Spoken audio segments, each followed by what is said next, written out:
राहुल गांधी जो न्याय यात्रा में बार बार सीए भी उठा रहे हैं और बाकी विषयों पर भी सरकार पर आरोप लगाते हैं कि अपनी विफलताओं को छुपाने के लिए कभी सीए लागू कर रहे हैं मेरा तो आपसे कभी रिक्वेस्ट है जी। कांग्रेस में आपकी अच्छी खासी पहुंच है, इस विषय पर राहुल जी से एक बार चर्चा करके डिटेल पूछ लो जरा। वो चर्चा नहीं कर रहे ना, वो मीडिया को वहां पर कह रहे हैं कि मीडिया जो है वो चर्चा नहीं करना चाहती क्योंकि वो हमारे हाथ बंधे हुए हैं, हमारा मुंह बंद है। नहीं, मगर इस कमरे में बैठकर आपको इंटरव्यू करे सीए पर और समझाए, जो वो बोल रहे हैं वो इतना समझा दे जनता को।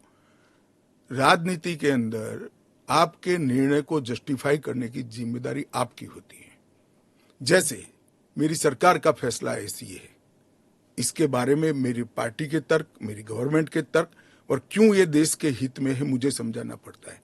जरा राहुल गांधी जी आपके इसी कमरे में आकर देश को समझा दे कि क्यों विरोध में है। आप कहते हैं कि ये राजनीतिक नहीं है, लेकिन आपके जो राजनीतिक स्पीचेस हैं, तेलंगाना में आपने कहा, जब आप अपने वायदे गिनते हैं कि ये वायदे हमने पूरे किए, तो सीए भी उसमें है, तो इसमें राजनीति कहां से हो गया? तो फिर आपके तो वायदे हमारा एक वादा था कि देश के अर्थतंत्र को सुधारेंगे, तो क्या अर्थतंत्र मत सुधारो, पॉलिटिक्स कर रहे हो।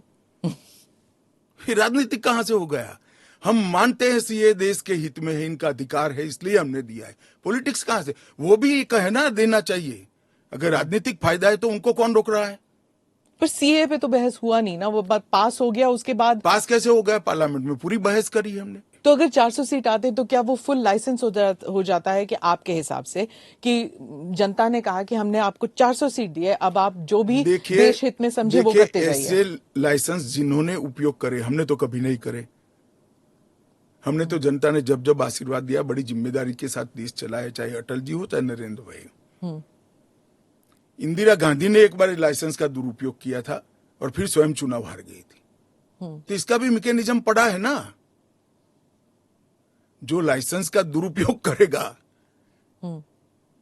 उसका भी मैकेनिज्म है। हमारे 5 साल के बाद पब्लिक के सामने जाना है, यहां समाप्त नहीं हो जाता है। ये आप कह रहे हैं, लेकिन जैसे फॉरेन मीडिया को अगर आप देखें, वो कह रहे हैं कि एक के बाद एक जो आपने किया है, चाहे ट्रिपल तलाक हो, 370 हो, सीएए हो। एक सेकंड, फॉरेन मीडिया को पूछे उनके देश में ट्रिपल तलाक है क्या? नहीं है। उनके देश में मुस्लिम पर्सनल लॉ है क्या? उनके देश में एक भी स्टेट में 370 जैसा प्रोविजन है क्या? फिर हमारे में हिंदू लॉ भी तो है, सक्सेशन लॉ है। इसका नाम हिंदू लॉ है, वो देश का नागरिक कानून ही है। फिर मैं उसी सवाल पे आती हूँ, चाहे सीए हो, यूसीसी हो, या यूसीसी नहीं, सीए हो, या फिर 370 हो, ट्रिपल तलाक हो, ये सब आपकी मेजॉरिटी की वजह से ये सब स्मूथली हो गया। अगर आप 400 लेकर आते हैं तो फिर तो कुछ और ही हो सकता है, इन द सेंस कि प्रियम्बल तक आप बदल सकते हैं, सोशलिज्म हटा देंगे, सेक्युलरिज्म हटा देंगे। संविधान की रचना करते वक्त ये सारी चीजें बहुत सोच समझकर बनाई गई हैं। तो मुझे बताइए कि जब जवाहरलाल नेहरू जी की पूर्ण बहुमत होती थी, इंदिरा जी की होती थी, राजीव गांधी को 400 सीट मिल गई, तो उस वक्त सब उचित था? नहीं था ना, इसीलिए तो उन्हें हटा दिया गया। तो हम भी नहीं करेंगे, उचित नहीं करेंगे, हम संयम नहीं रखेंगे, सेल्फ डिसिप्लिन नहीं रखेंगे, तो हमें भी बदल देंगे। ये तो कोई तर्क नहीं हुआ। देखिए, नरेंद्र मोदी के पास, इस देश के प्रधानमंत्री के पास 10 साल का ए ग्रेड पास्ट रिकॉर्ड है और 25 साल का प्लानिंग है। 25 और साल 25 साल टोटल का प्लानिंग उन्होंने बनाया है कि 15 अगस्त 2047 को भारत पूर्ण विकसित भारत होगा।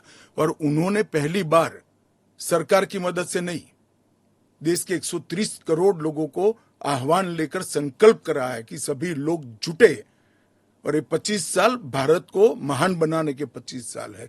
और मुझे बड़ा गर्व है कि मेरे नेता के आह्वान पर पूरा देश आज इस संकल्प से संकल्पित होकर अमृत काल के लिए तैयार होकर खड़ा है।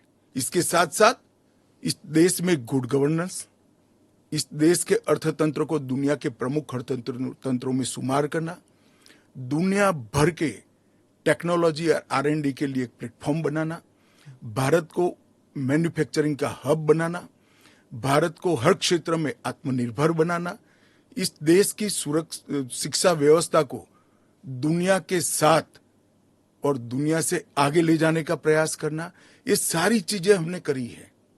और ये भी हमारा एजेंडा है। मगर आप जब हमारे भाषण में से कुछ चुन लेती हो तो यही मुद्दे चुनती हो।